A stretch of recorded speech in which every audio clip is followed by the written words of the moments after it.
കർത്താവിൻ്റെ നാമത്തിൽ അനുഗ്രഹിക്കപ്പെടട്ടെ. നിങ്ങൾ ഇന്ന് സംസാരിക്കുന്ന വ്യക്തികൾ നിങ്ങൾക്ക് അനുകൂലമായി കർത്താവ് ക്രമീകരിക്കപ്പെടട്ടെ. നിങ്ങളിന്ന് എഴുതുന്ന പേപ്പർ കർത്താവ് ആശീർവദിക്കുന്നു. നിങ്ങളിന്ന് ഒപ്പിടുന്ന ഒപ്പുകൾ നിങ്ങൾക്കൊരിക്കലും തിരിച്ച് നിങ്ങളെ ഉപദ്രവിക്കാതിരിക്കാനും ഭാവി നിങ്ങൾക്ക് അനുകൂലമായത് മാറാൻ കർത്താവ് അതിൻ്റെ ഉള്ളിലുള്ള തിന്മകളെ കർത്താവ് നിർവീര്യമാക്കട്ടെ. എൻ്റെ ദൈവപൈതലെ, നീയും നിൻ്റെ കുടുംബവും കുഞ്ഞുങ്ങളും പോറ്റുന്നതിന് വേണ്ടി നിൻ്റെ എല്ലാ കഷ്ടപ്പാടുകളും, ജീവസന്ധാന മാർഗത്തിന് വേണ്ടിയുള്ള നിൻ്റെ അധ്വാനങ്ങൾ, നിൻ്റെ ഓഫീസ് വർക്കുകൾ, നിൻ്റെ തൊഴിലിടങ്ങൾ, നിൻ്റെ ജോലിക്കാര്യങ്ങൾ, അവിടെ നിനക്ക് ശത്രുക്കളായി നിൽക്കുന്ന വ്യക്തികളുടെ ശക്തികൾ യേശുക്രിസ്തുവിന്റെ നാമത്തിൽ നിർവീര്യമാകട്ടെ. എൻ്റെ കുഞ്ഞുങ്ങളുടെ വിവാഹങ്ങൾ, അവരെ കെട്ടിച്ചയച്ചിരിക്കുന്ന പാട്ടിലെ സ്ഥലത്തുണ്ടാകുന്ന വിഷമതകൾ, അവരും നീയും തമ്മിലും നിങ്ങളും തമ്മിൽ സംസാരിക്കുന്ന ഓരോ സംസാരങ്ങളും ഇടറിപ്പോകുന്ന സംസാരങ്ങളിൽ കർത്താവിൻ്റെ ശക്തി പ്രവർത്തിക്കുകയും അത് സമാധാനത്തെ കലാശിക്കുകയും ചെയ്യട്ടെ. മക്കളില്ലാത്തവരെ, ഗർഭിണികൾ പോലും ഗർഭശിശുവിന് കുഴപ്പങ്ങളുണ്ടെന്ന് പറഞ്ഞതിൻ്റെ പേരിൽ പേടിച്ചും നിലവിളിച്ചും കഴിയുന്നവരെ അവർ വയറെ പിടിച്ച് ഈ സമയം പ്രാർത്ഥിക്കട്ടെ, വരെ തൊട്ട് പ്രാർത്ഥിക്കട്ടെ. കർത്താവ് നിന്നെ അനുഗ്രഹിക്കുന്നു. നിൻ്റെ ഗർഭത്തെ ശിശുവിനെ കർത്താവ് അനുഗ്രഹിക്കുന്നു. ക്യാൻസർ രോഗികളും മറ്റു പലതരത്തിലുള്ള രോഗികൾ, ഉള്ളംകാല് വരെ നിൻ്റെ ഓരോ അവയവങ്ങളെയും കർത്താവ് സ്പർശിക്കേണ്ട ദൈവപൈതലേ. കർത്താവ് നിനക്ക് വേണ്ടി ക്രൂശിക്കപ്പെട്ടവൻ, നിനക്ക് വേണ്ടി തിരലാൽ മുറിവേറ്റവൻ, നിനക്ക് വേണ്ടി മുറുക്കിടാൻ ചൂടിയവൻ, അവൻ്റെ വിശുദ്ധമായ രക്തം നിന്നിലേക്ക് ആവഹിക്കുകയും അടിപ്പിണർ പോലെ വൈതാക്കാലം പോലെ ദൈവികമായ ശക്തി നിൻ്റെ കുടുംബത്തെ സംരക്ഷിക്കട്ടെ, നിൻ്റെ ശരീരത്തെ സൗഖ്യപ്പെടുത്തട്ടെ. I command you in the name of Jesus Christ be healed. ദൈവത്തിലെ, നീ വീട്ടിൽ നിന്ന് ഇറങ്ങിപ്പോകുമ്പോൾ ഇന്നൊക്കെ ഇനി എന്തെല്ലാം സംഭവിക്കും ദൈവത്തിന് ഒത്തിരി പിടിയുമില്ല. നീ വീട്ടിൽ നിന്ന് ഇറങ്ങി വരുമ്പോൾ, വീട്ടിലോട്ട് കറങ്ങി വരുമ്പോൾ പുറത്ത് സമാധാനമാണ്, അകത്ത് യുദ്ധമാണെന്ന് വിചാരിച്ചുകൊണ്ട് എങ്ങനെ ജീവിക്കും? ആരെ സഹായിക്കാനില്ലല്ലോ.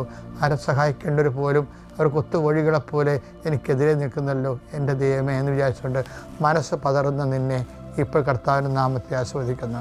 കർത്താവ് നിന്നെ ശ്രദ്ധിക്കട്ടെ, കർത്താവ് നിന്നെ സഹായിക്കട്ടെ. നിൻ്റെ തിന്മ വിചാരിക്കുകയും നിൻ്റെ നഷ്ടം ആഗ്രഹിക്കുകയും ചെയ്യുന്നവരെ കർത്താവ് ബന്ധിക്കട്ടെ. Lord Jesus Christ, pour out his spirit. എൻ്റെ കർത്താവെ, ഞാൻ ആർക്കെല്ലാം വേണ്ടി പ്രാർത്ഥിക്കുന്നു. 39 വർഷം ഞാൻ അർപ്പിച്ച കൃപാന്റെ യുഗതയാൽ നീ എന്തെല്ലാം കാലത്ത് എന്നോട് കാണിച്ച കാരുണ്യവും, നീ എൻ്റെ പേര് കേൾക്കുമ്പോൾ എന്തെല്ലാം നിനക്ക് സന്തോഷം തോന്നിയിട്ടുണ്ടോ, ആ സന്തോഷ നിമിഷങ്ങളെ പ്രതി നിൻ്റെ അവകാശമോഹരമായ ജനങ്ങളെ നിൻ്റെ നാമത്തെ ആസ്വദിക്കുന്നു. നിൻ്റെ നാമം സന്ധിക്കപ്പെടട്ടെ. അവർ സന്ധിക്കപ്പെട്ടുകൊണ്ട് നിന്നെ മഹത്വപ്പെടുന്ന കാലത്തിനെ കാത്തിരിക്കുന്ന കർത്താവെ, Lord Jesus Christ, pour out his spirit, touch our fingers, walk with the precious blood, Lord, infuse his spirit of power and grace. 2 Samuel 17:23. തൻ്റെ ഉപദേശം സ്വീകരിച്ചില്ലെന്ന് കണ്ടപ്പോൾ അഹിതോഫേൽ കഴുതയ്ക്ക് ജീനിയിട്ട് തൻ്റെ പട്ടണത്തിലേക്ക് പോയി വീട്ടുകാര്യങ്ങളെല്ലാം ക്രമപ്പെടുത്തിയതിനു ശേഷം അവൻ തൂങ്ങി മരിച്ചു. രാവിലെ വെളുപ്പിനെ എഴുന്നേറ്റിട്ട് ഒരു സന്തോഷ വാർത്ത അറിയിക്കുകയാണ്. എന്തെന്ന് പറയാൻ കാരണം, ഇത് ഞാൻ ഈ പറഞ്ഞത് കേൾക്കണമെങ്കിൽ ഇന്നലത്തതുകൂടെ ഒന്ന് കേൾക്കണം കേട്ടോ. ഇന്നലെ എന്താ പറഞ്ഞത്? ഇന്നലത്തൊന്ന് വായിച്ചേ. അതായത് 2 സാമുവേൽ 15:31 വായിച്ചേ. അഹിതോഫേലും അബ്സലോമിന്റെ ഗൂഢാലോചനയിൽ ചേർന്നെന്ന് അറിഞ്ഞപ്പോൾ ദാവീദ് പ്രാർത്ഥിച്ചു, കർത്താവേ, അഹിതോഫേലിന്റെ ആലോചന വ്യർത്ഥമാക്കണമേ. അത് തൂങ്ങി മരിക്കണമെന്ന്, അവൻ്റെ കുടുംബം മുടിഞ്ഞു പോകണമെന്ന് ഒന്നും പ്രാർത്ഥിച്ചില്ല. പക്ഷെ കർത്താവിൻ്റെ ദാസനെ അങ്ങനെ ആർക്കും എഴുതി തള്ളാൻ പറ്റത്തില്ല. ശക്തനും ധീരനുമായിരിക്കുക. എന്താണ് യോശുവയ്ക്ക് കൊടുക്കുന്ന ഉപദേശം? എന്താണ്? ശക്തനും ധീരനുമായിരിക്കുക. യോശുവ 1:9. ശക്തനും ധീരനുമായിരിക്കണമെന്നും ഭയപ്പെടുകയോ പരിഭ്രമിക്കുകയോ ചെയ്യരുതെന്നും നിന്നോട് ഞാൻ കൽപ്പിച്ചിട്ടില്ലേ? നിന്റെ ദൈവമായ കർത്താവ്, നിന്റെ ദൈവത്തിന്റെ കാര്യമാണ്ടാ, നിന്റെ ദൈവമായ കർത്താവ് നീ പോകുന്നിടത്തെല്ലാം നിന്നോട് കൂടെ ഉണ്ടായിരിക്കും. എൻ്റെ മക്കൾ, ഈ ആത്മീയ ജീവിതം ഉണ്ടല്ലോ, ഒരു വല്ലാത്ത ജീവിതമാണ്. നമ്മൾ പല ആൾക്കാരും മതജീവിതം എന്നാണ് പറയുന്നത്. മതജീവിതമാണ് അനുഷ്ഠിക്കുന്നത്, ആത്മീയ ജീവിതമല്ല. നിങ്ങൾക്കത് മനസ്സിലാക്കിക്കൊള്ളും പിന്നീട്.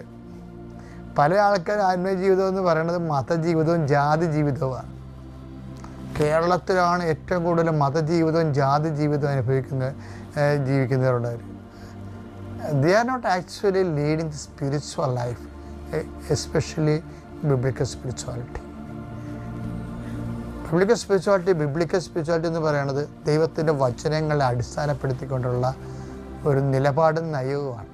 അതാണ് ജോഷുവോട് പറയണത്, ശക്തനും ധീരനുമായിരിക്കണം, നീ കൂടുന്നിടത്ത് ഞാൻ കൂടെ ഉണ്ടാകും, പിന്നെ നിനക്കെന്താ പ്രശ്നം. അബ്സലോമിൻ്റെ കൂടെയാണ് അഹീഥോഫെൽ ചേർന്നത്, ദാവീദിനെ പാരയും സൂചിയും വെക്കാൻ ചേർന്നതാണ്. അപ്പോൾ ദാവീദ് എന്ത് ചെയ്യും? കർത്താവേ, എനിക്കാരുമില്ല, എന്നെ സഹായിക്കണേ, ഒന്നും പറഞ്ഞില്ല. ദാവീദ് പ്രാർത്ഥിച്ചു. എന്താ കാര്യം? ദാവീദ് പ്രാർത്ഥിക്കുമ്പോൾ, സങ്കടം കൊണ്ട് പ്രാർത്ഥിക്കുമ്പോൾ ദാവീദ് പ്രാർത്ഥിക്കണം എന്താണ്? ആരെല്ലാം ഇങ്ങനെയൊക്കെ തള്ളി പറഞ്ഞാലും കർത്താവ് ഗൂഢാലോചന നടത്തിയാലും എന്താണ്, അങ്ങയുടെ തിരുസന്നിധിയിൽ എന്നെ തള്ളിക്കളയരുത്, അങ്ങയുടെ പരിപാലനം എന്നിൽ നിന്ന് എടുത്ത് കളയരുത്. അതൊക്കെയാണ് ദാവീദിൻ്റെ പ്രാർത്ഥന. വായിച്ചേ സങ്കീർത്തനം 51:11.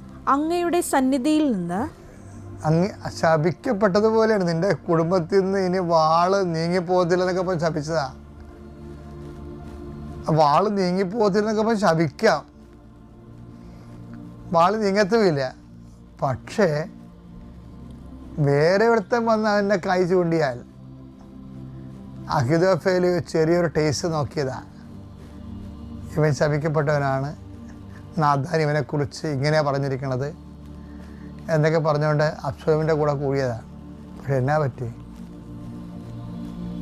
സ്വയം എരിഞ്ഞടങ്ങിപ്പോയി. അതുകൊണ്ടാണ് പറയണത്, I will come with you wherever you go. അപ്പം അതുകൊണ്ട് ഒരു ആധ്യാത്മികത എന്ന് പറയുന്നത് ഒരു നിലപാടും ഒരു നയവും ഒരു സമീപനവുമാണ്. സ്പിരിച്വൽ ലൈഫ് എന്ന് പറഞ്ഞാൽ സുവിശേഷ വിഹിതമായ വചനാനുസൃതമായ ഒരു നിലപാട്, വചനാധിഷ്ഠിതമായ ഒരു സമീപനം, നയം. നിങ്ങളെ ഈ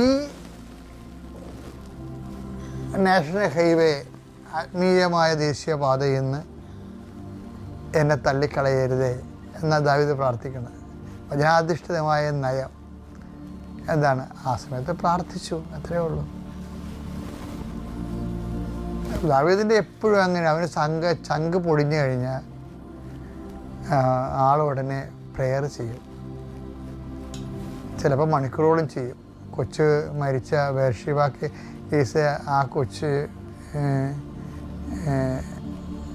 ജീവിക്കാൻ വേണ്ടി പ്രാർത്ഥിക്കാൻ കയറിയ ദാവീദ് 3 ദിവസം ചാരവും പൂശി കട്ടിലടി കിടന്നു. പ്രേയറിന് എന്നാ പവറിലാണ് ഈ മനുഷ്യൻ, അത് ആണ് പ്രാധാന്യം കൊടുക്കുന്നത്. അതുകൊണ്ട് നിങ്ങളെ 2 കാര്യങ്ങളാണ് എനിക്ക് തോന്നുന്നത്. അതായത് ഈശോയോട് എപ്പോഴും പറയണം, ഞങ്ങളെ പ്രലോഭനത്തിൽ ഉൾപ്പെടുത്തരുത്, തിന്മയും രക്ഷിക്കണേ എന്ന് പറയുമ്പോൾ തന്നെയാണ് ഞങ്ങളെ പ്രാർത്ഥിക്കാൻ പഠിപ്പിക്കണമേ. ഞങ്ങളെ പ്രാർത്ഥിക്കാൻ പഠിപ്പിക്കണമേ എന്ന് ചോദിക്കുമ്പോൾ പഠിപ്പിക്കേണ്ടതായിട്ടുള്ള വിഷയം പ്രാർത്ഥനയാണെന്ന് മനസ്സിലാകത്തില്ലേ? ആ പ്രാർത്ഥനയുടെ പ്രധാനപ്പെട്ടത് എന്താണ്? പ്രലോഭനങ്ങൾ ഉൾപ്പെടുത്തരുത്, തിന്മയും രക്ഷിക്കണമേ.